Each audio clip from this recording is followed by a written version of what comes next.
The massive alien ship appeared in Earth's orbit on a quiet Tuesday morning.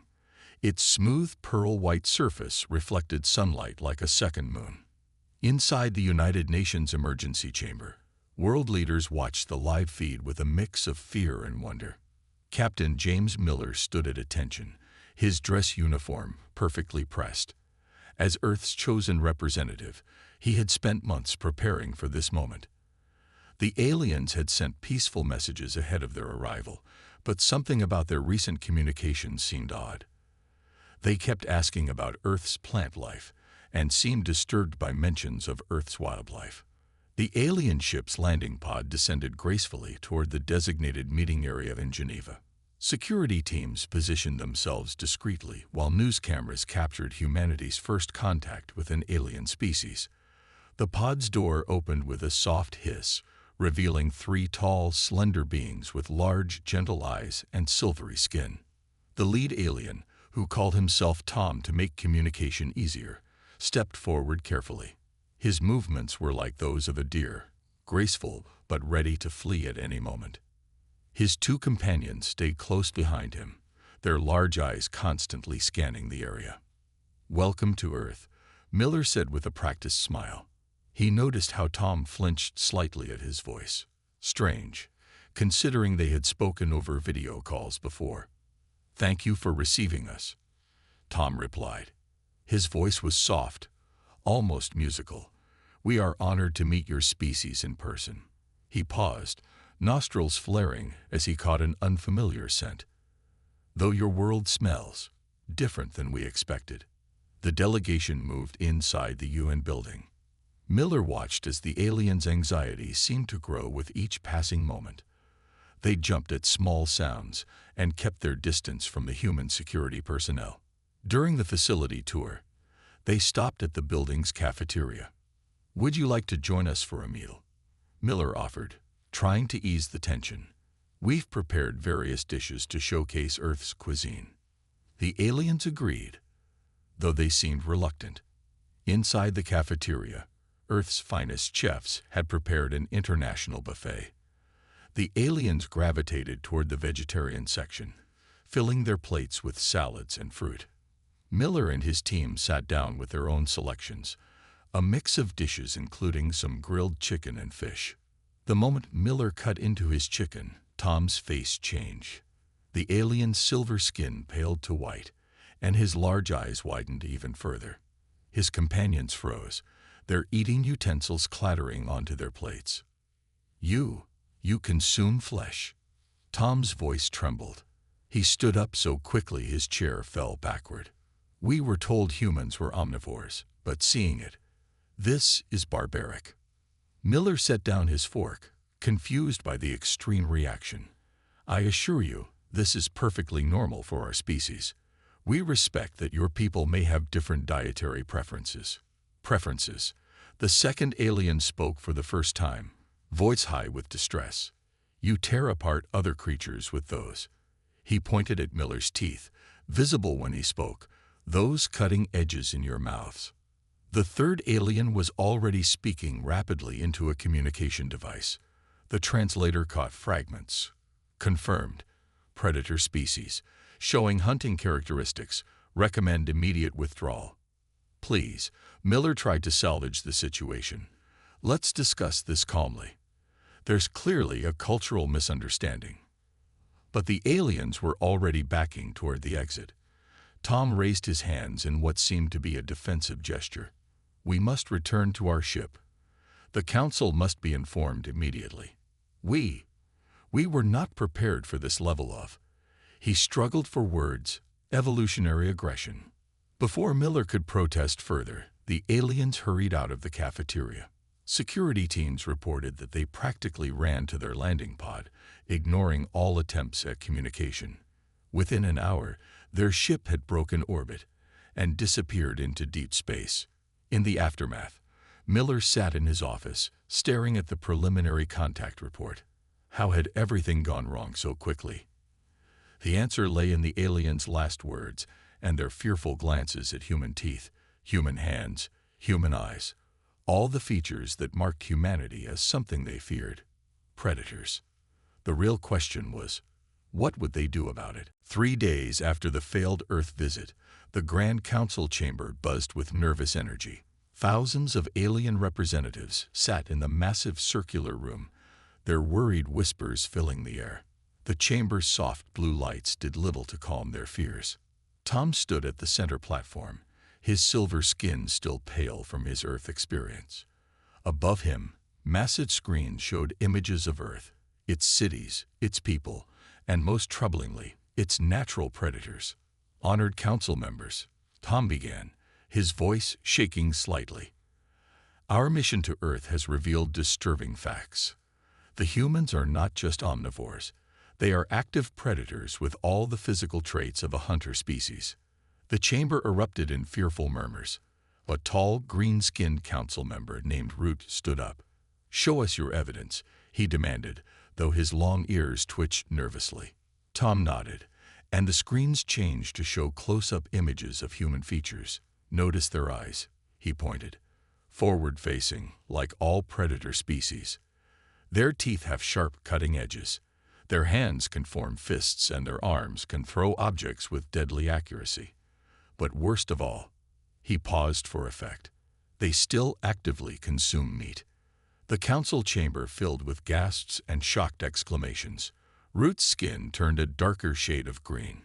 Impossible. No civilized species maintains such primitive behavior.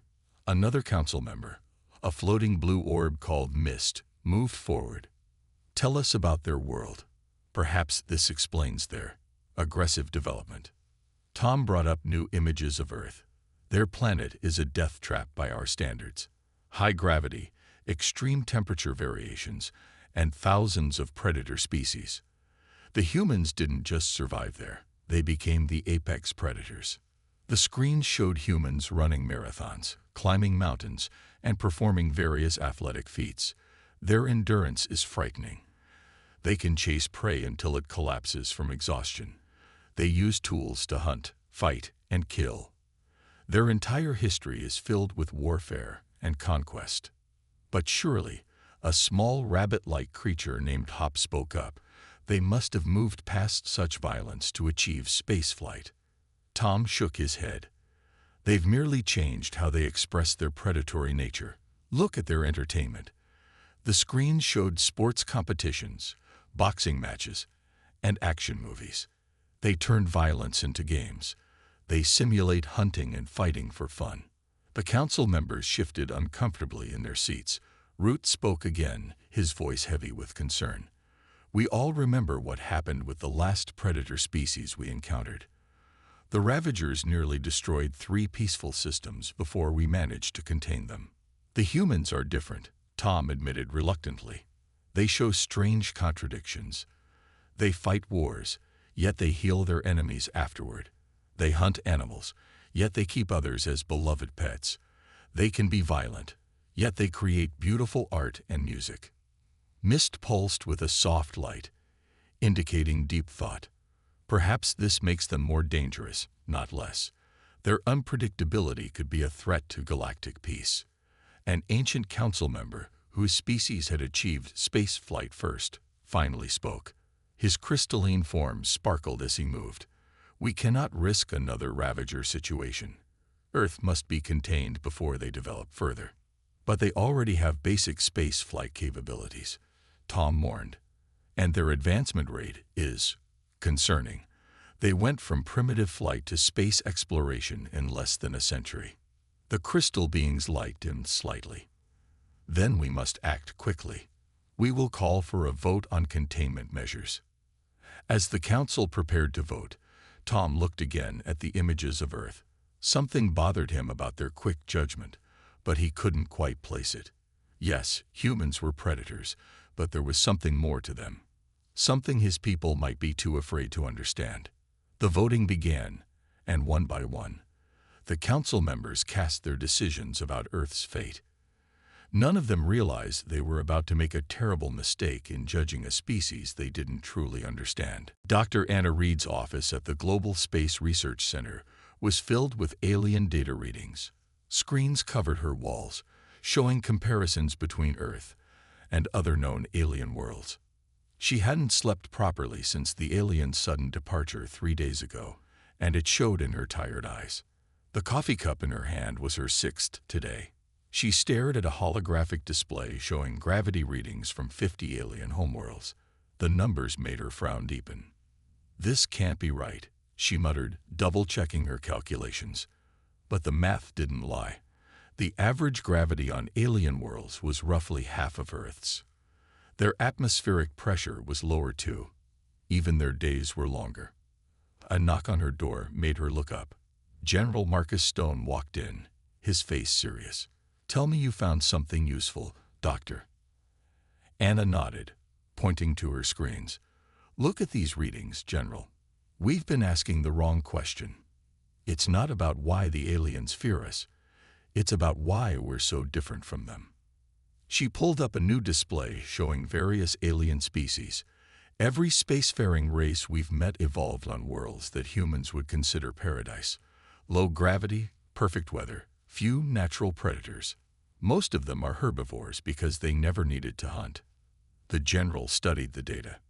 And Earth. Earth is what they'd call a death world. Anna brought up Earth's specs. High gravity, extreme temperatures, natural disasters, countless predators. We evolved here because we had to become tough enough to survive. She walked to another screen showing human physical capabilities.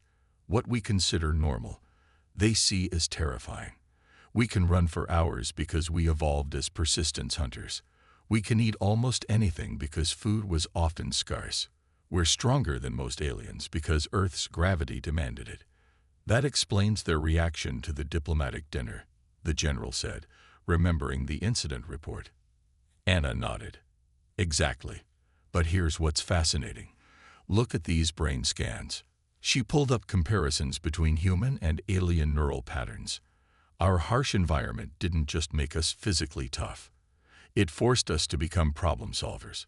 We had to outsmart predators, find food in difficult places, survive in every climate. The general frowned at the images. "You're saying Earth itself made us predators." "Not just predators," Anna corrected, pulling up more data. "Earth made us survivors. Look at our social structures compared to theirs. Most alien species stick to small family groups. Humans, we form complex communities. We work together, protect each other, share resources." She paused, looking at a video of children playing in a park. "We evolved these traits because we had to. The weak protected the strong. The strong protected the weak.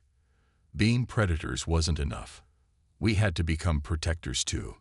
A red light started flashing on her main screen. Anna quickly pulled up the alert. Her face paled as she read the intercepted alien transmission. "What is it?" the general asked, stepping closer. "They're afraid," Anna whispered. "The Alien Council. They'd voted to contain Earth. They think we're too dangerous to let into space. They're comparing us to something called the Ravagers." The general's expression hardened. "How long do we have?" Anna studied the data stream. "Days, maybe weeks. But that's not the worst part." She looked up at him, her eyes worried. "They don't understand us at all. They think we're just predators, but we're so much more. If they try to contain us, they'll see exactly what happens when you corner a species that evolved to never give up." The general finished grimly. "We need to find a way to make them understand before it's too late." Anna turned back to her screens, determination replacing her tiredness. Earth's survival might depend on proving that being predators wasn't what made humans dangerous. It was their ability to protect what they cared about at any cost. The alien observation ship hung silently in Earth's orbit, hidden behind advanced cloaking technology. Inside, 3 alien observers watched their screens with growing horror. Their research vessel had been monitoring Earth for the past week, gathering information about human behavior. "Look at this gathering," the lead observer said, pointing to images of a football stadium. 50,000 humans, all gathered to watch ritualized combat. His hands shook as he took notes. The second observer, focusing on another screen, watched children in a playground. Even their young practice hunting moves. "See how they chase each other. how they climb and jump from heights. They're training for combat from an early age. That's nothing, the third observer called out. Look at their entertainment. The screen showed action movies, boxing matches, and video games. They simulate warfare and hunting for fun. They're obsessed with conflict. A new alert caught their attention. The lead observer pulled up fresh footage from a human city. A building was on fire, and humans were rushing toward it instead of away. Madness, the second observer exclaimed. Why would they run toward danger? They watched in stunned silence as human firefighters entered the burning building. Minutes later, they emerged carrying survivors. The observers couldn't understand why a predator species would risk their lives to save others. Perhaps it's a show of dominance, the third observer suggested, proving their strength by defying death. Their conversation was interrupted by a loud alarm. On their screens, a small human space station was experiencing technical problems. Pieces of debris had damaged one of its solar panels. Watch how they respond to this crisis, the lead observer ordered. It might reveal their true nature. The human response was immediate. Space crews launched from Earth, heading toward the damaged station. The observers monitored their communications, expecting panic or aggression. Instead, they heard calm, coordinated responses. Their heart rates are elevated, the second observer noted, but they're not showing fear. How can they stay so controlled in such danger? They watched as human astronauts worked in space, repairing the damage. The humans moved with surprising grace in zero gravity, using tools with precise skill. One astronaut spotted a piece of debris heading toward her teammate and pushed him out of the way, risking her own safety. This doesn't make sense, the lead observer muttered.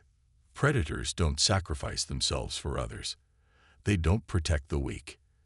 Yet these humans keep doing it. The third observer checked data from other monitoring stations around Earth. It's not just in space. Look at these patterns.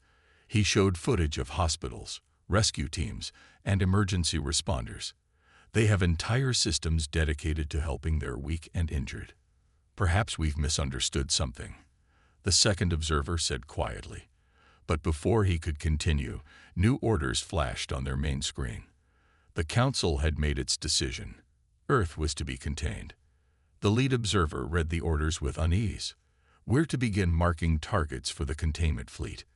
Military bases, spaceports, communication centers. But what about all this? The second observer gestured to the screens showing humans helping each other. Shouldn't we report these behaviors to the Council?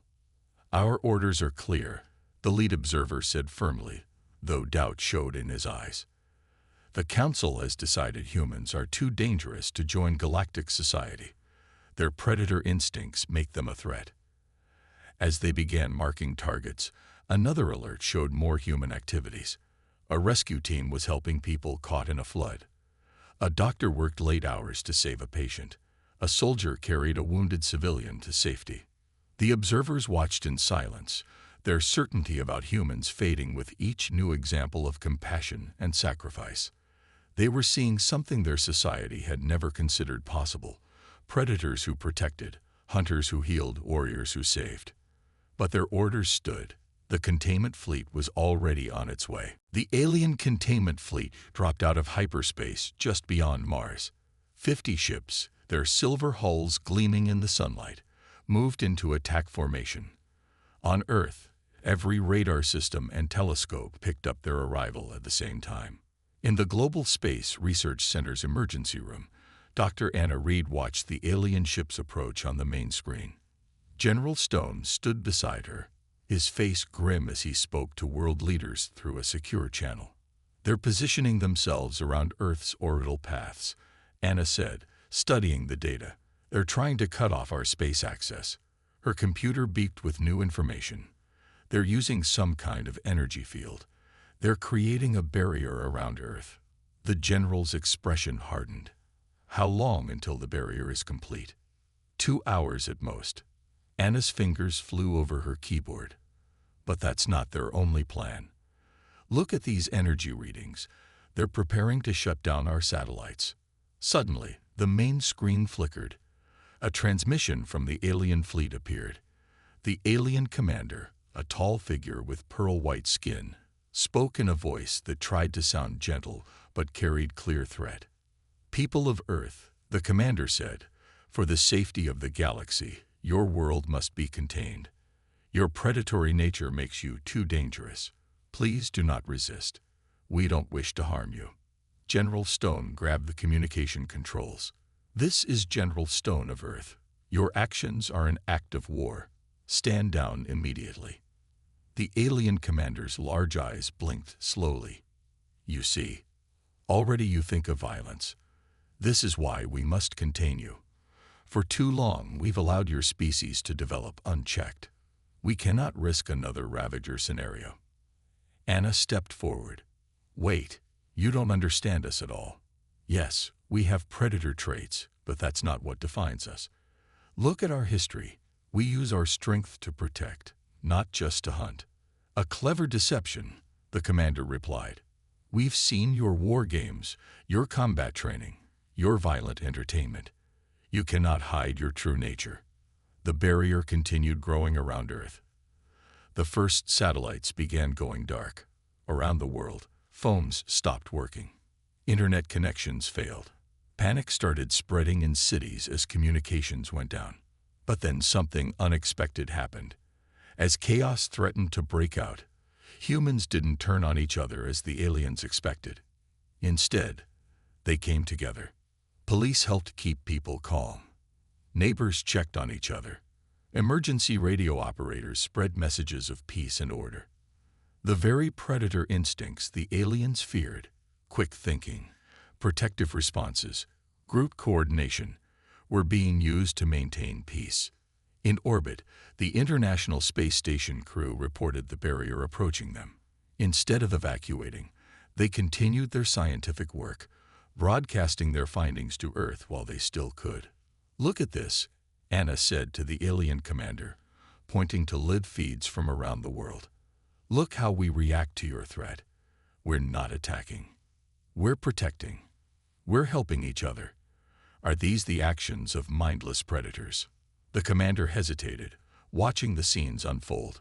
But before he could respond, an alert blared through the command center. A massive solar flare, much larger than normal, was heading straight for the alien fleet.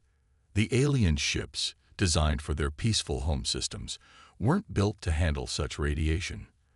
Their containment barrier had actually trapped them in its path. Without hesitation, General Stone grabbed the comm system. "Attention, alien fleet. That solar flare will destroy your ships.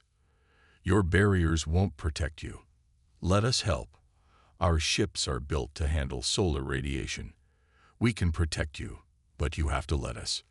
The commander stared at the humans in confusion. "You would help us, even as we try to imprison you?" "Yes," Anna replied firmly. "Because that's what humans do. We're predators who protect.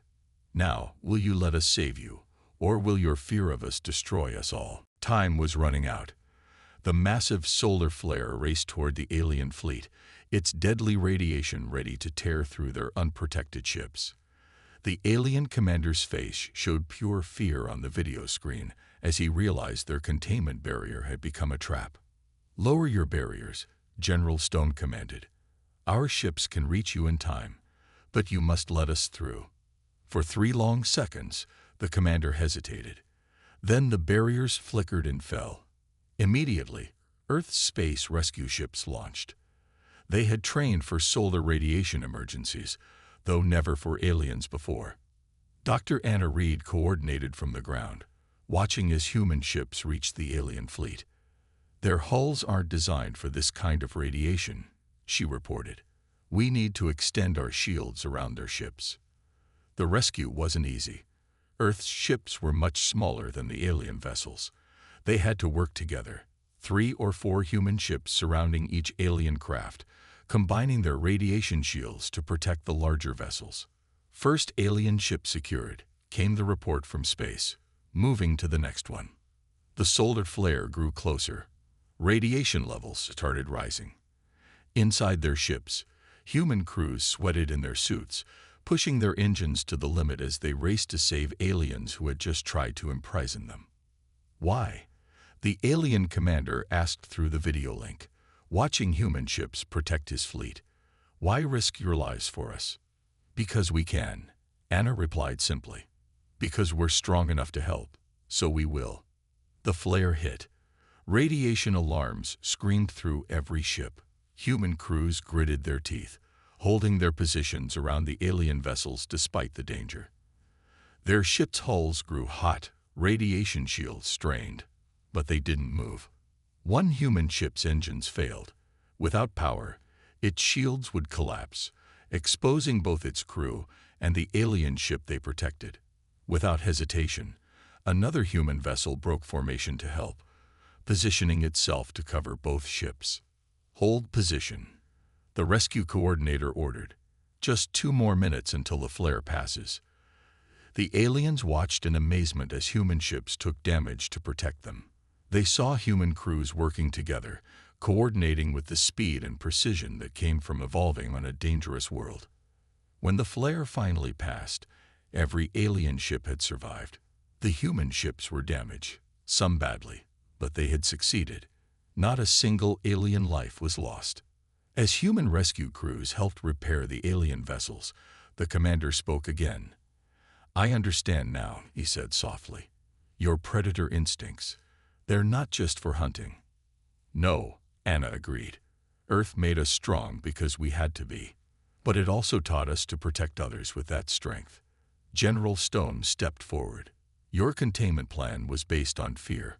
You saw our teeth, our claws, our ability to fight. But you missed the most important part of who we are. On the screen, they could see alien crews meeting their human rescuers face to face. The fear was gone from their eyes, replaced by something new. Respect.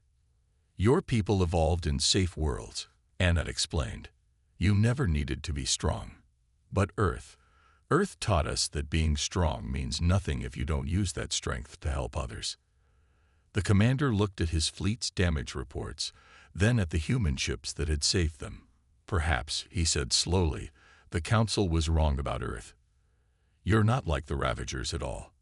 They only knew how to destroy. You know how to save. As human and alien crews worked together to repair their ships, a new understanding began to grow. The aliens had tried to contain humanity out of fear of their predator nature. Instead, they discovered that nature was exactly what made humans the protectors the galaxy might need. 1 month after the solar flare incident, the Grand Council chamber looked very different. The usual nervous whispers were replaced by excited discussions. Humans stood among the alien representatives for the first time, their presence both exciting and nerve-wracking for the gathered species. Dr. Anna Reed stood at the center platform where Tom had once condemned humanity. Behind her, screens showed different images now. Humans rescuing others from disasters, doctors saving lives, firefighters running into burning buildings, and the recent space rescue of the alien fleet. Members of the Council, she began, her voice clear and strong. A month ago, you voted to contain Earth because you feared our predator nature. Today, I'm here to show you why Earth breeds predators, not prey, and why that's a good thing. The chamber grew quiet. Even the most nervous species leaned forward to listen. You called Earth a death world. Anna continued, showing images of Earth's harsh environments. You were right. Earth is dangerous. We have storms that can destroy cities, oceans that can swallow ships, mountains that can kill climbers with their cold. She changed the images to show early humans. To survive this world, we had to become strong. We developed sharp minds, strong bodies, and the ability to work together. Yes, we learned to hunt. Yes, we have predator traits. But Earth taught us something else too. The screen showed scenes from the solar flare rescue. Earth taught us that being strong means nothing if you don't protect others. Being clever is pointless if you don't solve problems that help people. Being brave is wasted if you don't use that courage to save lives. The alien commander whose fleet had been saved stood up. She speaks truth, he announced. I feared humans because they showed predator traits, but when disaster struck, they used those same traits to save us, even though we had just tried to imprison them. General Stone stepped forward next to Anna. We don't deny our predator nature, he said, but we choose how to use it. Earth made us strong enough to hunt, yes, but it also made us strong enough to protect. The ancient crystalline being who had once voted for Earth's containment glowed thoughtfully. You say Earth breeds predators, yet you show us protectors. How can this be? Anna smiled. Because on Earth, being a predator and being a protector are the same thing. The same instincts that help us hunt also help us know when others are in danger. The same strength that could harm instead lets us carry others to safety. The same endurance that let us chase prey now lets us work until everyone is safe. She showed new images, human children playing while adults watch protectively, rescue dogs working with handlers, soldiers building homes after disasters. Earth taught us that true strength isn't about being able to hurt others. It's about being able to help them. The council chamber filled with murmurs, but they weren't fearful anymore. Species that had once voted to contain Earth now watched the screens with new understanding. We don't ask you to forget that we're predators, Anna concluded. We just ask you to understand why. Earth breeds predators because sometimes you need to be strong to help others. Sometimes you need to be fierce to protect the gentle. Sometimes you need to be a predator to keep others from becoming prey. The crystalline being's light pulsed brightly. I move to reverse the containment order, it announced. Earth shall not be contained. Instead, I propose a new role for humanity. Protectors of the galaxy. As the council voted, this time to accept humanity. Anna smiled. They had finally understood the truth about Earth's predators. They weren't monsters to be feared, but guardians who had been forged by their harsh world into something unique. Predators who protected, hunters who helped, warriors who saved. Earth bred predators because the galaxy needed protectors, and now, at last, both humans and aliens understood why.